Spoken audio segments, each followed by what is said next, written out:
हाँ हेलो दोस्तों, आज हम आपको उन जूनियर अधिवक्ताओं के बारे में बताएंगे जो पहली बार अदालत में जाते हैं और पेश होते हैं, तो उनको किस तरह से क्रिमिनल केस की कार्यवाही को या क्रिमिनल केस कैसे लड़ना चाहिए।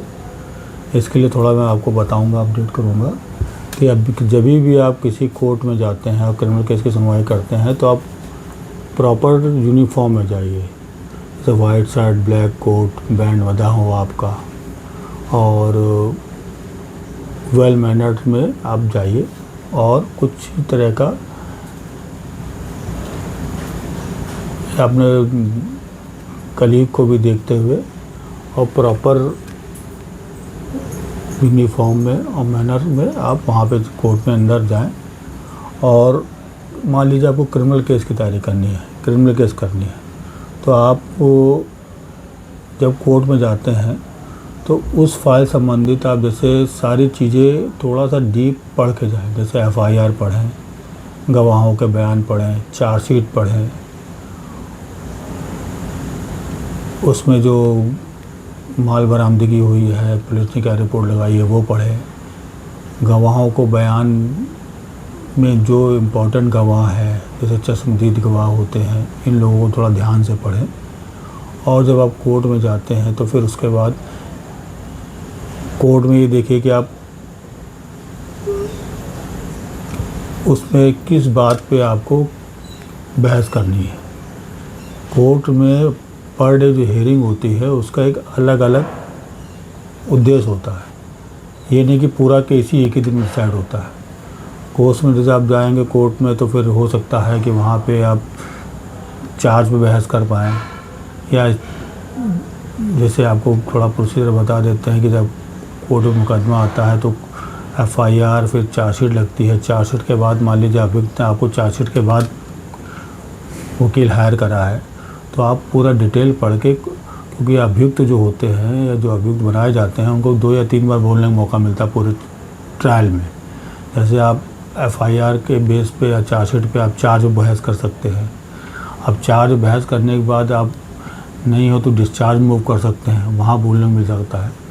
तो उसमें थोड़ा सा कोर्ट का जो प्रोसीडिंग्स होती है वो हर डेट पे एक अलग उद्देश्य के लिए प्रोसीडिंग होती है। तो ये बात आप पहले समझ लें कि किस बात के लिए आज हमको बहस करनी है। मान लीजिए चार्ज बनना है तो आप चार्ज पे बहस कर सकते हैं। इसके लिए आप पूरी चार्जशीट पढ़िए, गवाहों के बयान पढ़िए, और उसको डिस्चार्ज मूव करना है तो उसको थोड़ा सा अच्छी तरह ताकि करें। कभी कभी होता है अधिवक्ता जब कोर्ट के अंदर पहुंचते हैं तो थोड़ा सा घबरा जाते हैं। जब भी आपको ऐसी घबराहट महसूस हो तो आप, क्योंकि कोर्ट हमेशा आपको सपोर्ट करती है, ये नहीं करती है कि आपको थोड़ा सा हेजिटेट करे, वो हमेशा सपोर्ट करने के लिए बैठी है। मगर अगर आप हेजिटेट होते हैं, कभी कभी अपनी बात करना हेजिटेट होते हैं, तो कोर्ट से रिक्वेस्ट कर सकते हैं कि सर हम अपने मुकदमे को संक्षिप्त में थोड़ा बताना चाहेंगे। क्योंकि संक्षिप्त में आप बताने लगते हैं तो धीरे धीरे आप कोर्ट से फेमिलियर होते चले जाते हैं। उसके बाद अपनी बात बोलिए, घबराए नहीं। वहाँ पे अगर घबराहट होती है तो आप कोर्ट को सीधे रिक्वेस्ट कर सकते हैं कि सर इसमें आप कुछ और बात बताना चाहते हैं तो हमको थोड़ा समय दे दिया जाए। कोर्ट कभी भी आपको ऐसे नहीं मना करती, प्रॉपर पूरा समय देती है। हाँ, मगर कोर्ट ये देखती है कि आप कोई अच्छी चीज़ बोल रहे हैं, कोई जो आप सीखने के उद्देश्य से या कुछ अलग बता रहे हैं। अनाप शनाप मत बोलिए वहाँ पे, हमेशा कोर्ट संबंधित बात बोलिए। और किस डेट पे, नियत तिथि पे, किस बात के लिए, किस उद्देश्य के लिए प्रॉपर डेट पे आपको डेट अलॉट करी या नियत करी गई है। तो हमेशा कोर्ट के तैयारी के लिए सब होता है। मान लीजिए आज आपकी डेट लगी हुई है, अब आपने देख लिया कि आज हमको यहाँ पे चार्ज फ्रेम होना है, तो नेक्स्ट डेट पे हर ऑर्डर शीट को पढ़ के जाइए आप। इससे होता है कि आपको उस बार चार्ज बहस करनी है। अब चार्ज बहस में करने में आप देखिए कि कौन कौन सेक्शन लगे हैं, उस सेक्शन की कार्ड क्या है, वो सेक्शन आपको गवाहों के बेस पर बन रहा है कि नहीं बन रहा है। इस तरह थोड़ा जाइए। और कभी भी कोर्ट में मान लीजिए आपकी तैयारी नहीं हो पा रही है तो जज साहब से बिल्कुल रिक्वेस्ट कर सकते हैं कि सर हमें थोड़ा समय दे दीजिए, हम उसको प्रॉपर तैयार करके आगे आपको बता देंगे। तो इस तरह आप थोड़े कोर्ट में बहस करें और उसमें थोड़ा सा आपको एक मदद मिलेगी। हाँ, जैसे कभी भी जैसे अब ज़मानत पे बहस करनी है आपको, अब ज़मानत पे बहस करने के लिए लोग अमूमन बोल देते हैं कि सिंपल से, तो उसमें आप कोशिश करिए जो आपके सेक्शन लगे हैं उनकी काट क्या है और वो कहाँ से आपको मदद मिल रही है, वो चीज़ आप कोर्ट में बताने की कोशिश करिए, जिससे आपको आगे बहुत हेल्प मिलेगी। इस तरह हम अब भी आपको छोटी छोटी वीडियो और बना के आपको ये बताएंगे कि किस तरह से आप प्रॉपर कोर्ट में आगे ट्रायल लड़ सकते हैं। और स्टार्ट थोड़ा करिए, मुकदमा लीजिए, मुकदमे को अगर आपको मिलता है तो उसमें मेहनत करिए, क्योंकि क्लाइंट आपकी मेहनत ही देखता है, जिससे वो आगे चल के आपको धीरे धीरे आपको आदत बनने लगती है कोर्ट में किस तरह से आपको बहस करना है ना।